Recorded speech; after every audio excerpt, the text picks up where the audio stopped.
Good morning, जय श्री कृष्णा। संस्कृत साहित्य की क्लास में मैं कुमार संतोष आप सभी स्नेही छात्राओं का हार्दिक स्वागत, वंदन और अभिनंदन करता हूँ।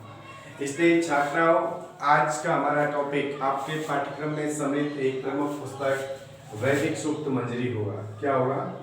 आज हम चर्चा करेंगे इस वीडियो में आपसे वैदिक सूक्त मंजरी के संदर्भ में। तो साहित्य के मनुष्यों में एक परंपरा है, जब भी वो किसी नूतन या नवीन कार्य का श्री गणेश करते हैं, शुभारंभ करते हैं, तो उसकी ऐलिंग समाप्ति के लिए सर्वप्रथम जो देवी स्तुति करते हैं मंगलाचरण के माध्यम से, उसी परंपरा का निर्वहन मैं कुमार संतोष आदिदेव गणेश एवं रिद्धि सिद्धि के दाता गणेश जी की वंदना कर इस वीडियो की शुरुआत करता हूँ। विघ्नेश्वराय सुरप्रियाय लंबोदराय सकलाय जगत हिताय नागाननाय श्रुतियज्ञ विभूषिताय गौरी सुताय गणनाथ नमो नमोस्तुते। इसमें छात्राओं, आज हम चर्चा करेंगे आपसे इस वीडियो के संदर्भ में आपके पाठ्यक्रम में सम्मिलित एक प्रमुख पुस्तक वैदिक सूक्त मंजरी के संदर्भ में। तो वैदिक सूक्त मंजरी की विषय वस्तु क्या है, इसमें आपको क्या क्या पढ़ने को मिलेगा, उससे पूर्व आपको कुछ जानकारियां होना परम आवश्यक है। तो सबसे पहले ये जाने वेद के संदर्भ में कि वेद क्या है। वेद के संदर्भ में हम चर्चा करते हैं। वेद जो कि भारतीय संस्कृति के प्राण माने जाते हैं, भारतीय धर्म दर्शन सबकी जो आधारशिला है, वेदों के राज प्रसाद पर ही अधिष्ठित है। तो उस वेद के स्वरूप के बारे में हम जाने कि वेद क्या है। वेद जो कि ज्ञान अर्थक वाली विद धातु से निष्पन्न होता है, ज्ञान अर्थक वाली विद धातु से बनता है, जिसका अर्थ ईश्वरीय ज्ञान का द्योतक है।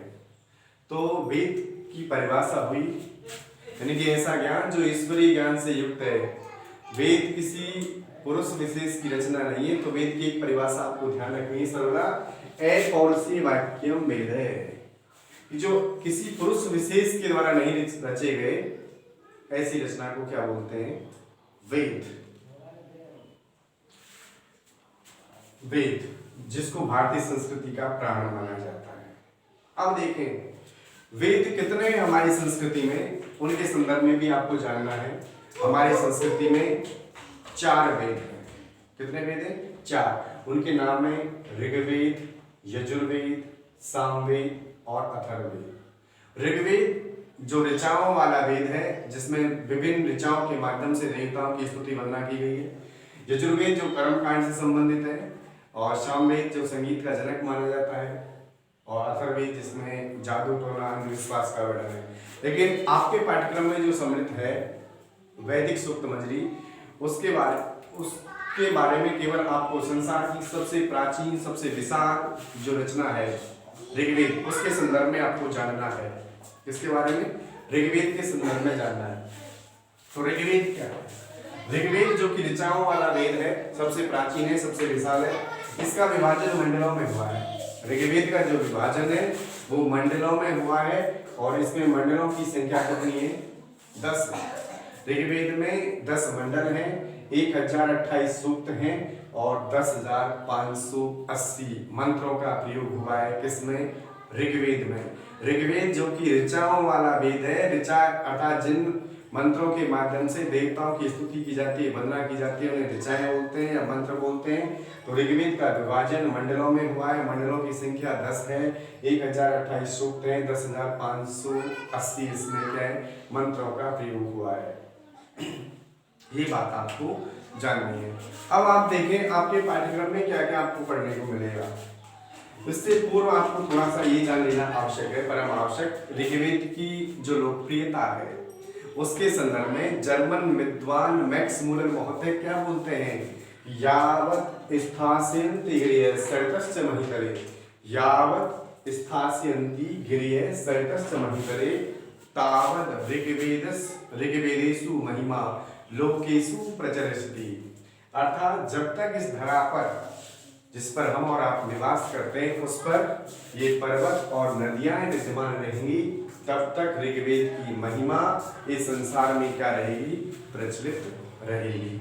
तो ये ऋग्वेद की लोकप्रियता का अंदाजा जो जर्मन विद्वान मैक्स मुलर है उनके इस कथन के माध्यम से लगाया जा सकता है कि यावत् स्थास्यति सरितस्य गिरये महितले तावद् ऋग्वेदेषु महिमा लोकेषु प्रचलिष्यति। अब देखें आपके पाठ्यक्रम में क्या पढ़ने को मिलेगा, आपको कुछ आपके पाठ्यक्रम में कुछ सूक्त सम्मिलित किए गए हैं विश्वविद्यालय के द्वारा। वो सूक्त हैं नंबर 1 अग्नि सूक्त, नंबर 2 वरुण सूक्त, नंबर 3 वरुण, इंद्र, चेतपति, संज्ञान, प्रजापति और विश्वदेवा। ये 7 सूक्त आपको पढ़ने को मिलेंगे। अग्नि, इंद्र, वरुण, चेतपति, संज्ञान, प्रजापति और विश्वदेवा ये सूक्त हैं। इन सूक्तों में क्या है, संबंधित देवता की स्तुति वंदना की गई है। कैसे, जैसे कि आपका ऋग्वेद का प्रथम मंडल है, प्रथम सूक्त जिसका है अग्नि सूक्त, उसके जो मंत्र दृष्टा ऋषि हैं विश्वामित्र हैं, वो गायत्री छंद के माध्यम से अग्नि देवता की क्या करेंगे, स्तुति करेंगे, वंदना करेंगे। गायत्री छंद जो कि एक वैदिक छंद है जिसमें 3 चरण होते हैं और प्रत्येक चरणों में वर्णों की संख्या 8 कुल 24 वर्ण होते हैं। किसमें, गायत्री छंद में। आपका ऋग्वेद का प्रथम मंडल का प्रथम सूक्त अग्नि सूक्त है जिसके मंत्र दृष्टा ऋषि है विश्वामित्र, वो गायत्री छंद में अग्निदेव की क्या करेंगे, वंदना करेंगे, स्तुति करेंगे। ऐसे ही आपका दूसरा सूक्त है वर्ण सूक्त, ऋग्वेद का दूसरा सूक्त दूसरे मंडल का वर्ण सूक्त है जिसके मंत्र दृष्टा ऋषि सुनैसेप है, वो भी गायत्री छंद के माध्यम से वर्णदेव की वंदना करेंगे। ये आपके पाठ्यक्रम में सम्मिलित है। तीसरा है आपका वैदिक संस्कृति में आर्य के सर्वप्रमुख जो देव हैं इंद्र, उनकी स्तुति लगभग 250 सूक्तों में की गई है ऋग्वेद में। वो पढ़ने को आपको मिलेगा जिसके ऋग्वेद के दूसरे मंडल का 12वां सूक्त है अर्थात इंद्र सूक्त, जिसमें जो मंत्र दृष्टा ऋषि ग्रसमद वो त्रिष्टुप छंद के माध्यम से आर्यों के सबसे प्रिय शक्तिशाली वीर पराक्रमी साहसी जो देव हैं इंद्र, उनकी वंदना करेंगे। अब आपको त्रिष्टुप छंद के बारे में भी जानना परम आवश्यक है कि त्रिष्टुप छंद क्या होता है। त्रिष्टुप छंद में 4 चरण होते हैं और प्रत्येक चरणों में वर्णों की संख्या 11 होती है। अर्थात दूसरे शब्दों में ये कहें कि त्रिष्टुप छंद जिसमें कुल 44 वर्ण होते हैं, 4 चरण होते हैं, प्रत्येक चरण में वर्णों की संख्या 11 होती है। ऐसे ही आपका एक ऋग्वेद के 10वें मंडल का 121वां सूक्त है जो हिरण्यगर्भ सूक्त के नाम से जाना जाता है। इसके जो मंत्र दृष्टा ऋषि हिरण्यगर्भ है और त्रिष्टुप छंद में ये भी कै या प्रजापति देवता की क्या करेंगे, वंदना करेंगे, स्तुति करेंगे। ये आपको जानना परम आवश्यक है क्या कि इन सूक्तों को आप आपके पाठ्यक्रम में सम्मिलित हैं, इनको आपको पढ़ने सुनने का सौभाग्य मिलेगा। और 2-3 जानकारी आपको जाननी है।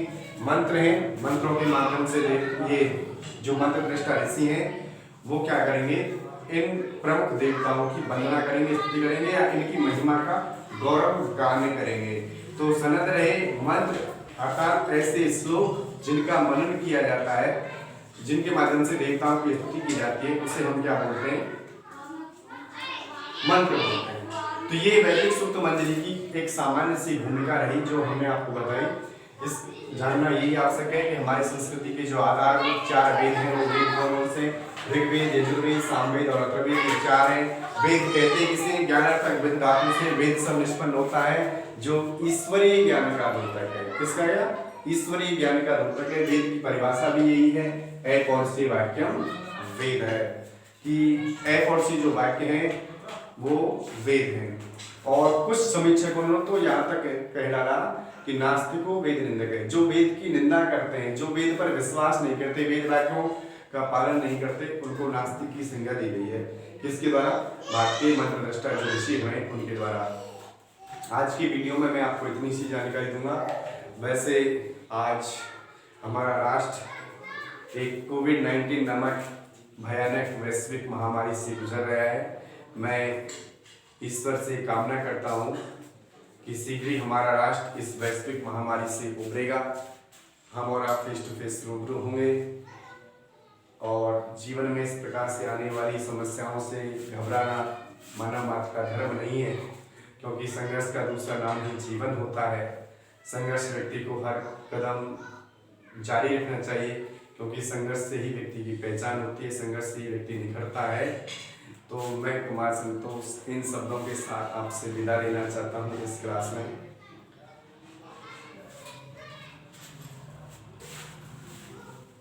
क्योंकि जीवन में इस प्रकार की समस्याएं तो आती जाती रहती हैं। ये जीवन है साहब, ये जीवन है साहब, उलझेंगे नहीं तो सुलझेंगे कैसे, बिखरेंगे नहीं तो निखरेंगे कैसे। ख्वाब भले ही हमारे टूटते रहे, लेकिन हौसला फिर भी जिंदा हो। हमारा हौसला ऐसा हो जहाँ मुश्किलें भी शर्मिंदा हो।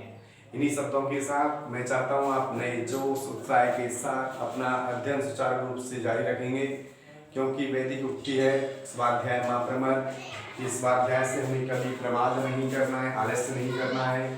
स्वाध्याय यानी कि घर पर रहकर भी आप क्या कर सकते हैं, हमारी इन वीडियो के माध्यम से आप अपने अध्ययन को सम्यक रूप से जारी रख सकते हैं। आशा करता हूँ कि ये जानकारी आपके अध्ययन में एक मील का पत्थर साबित होंगी। इन्हीं शब्दों के साथ जय श्री कृष्ण।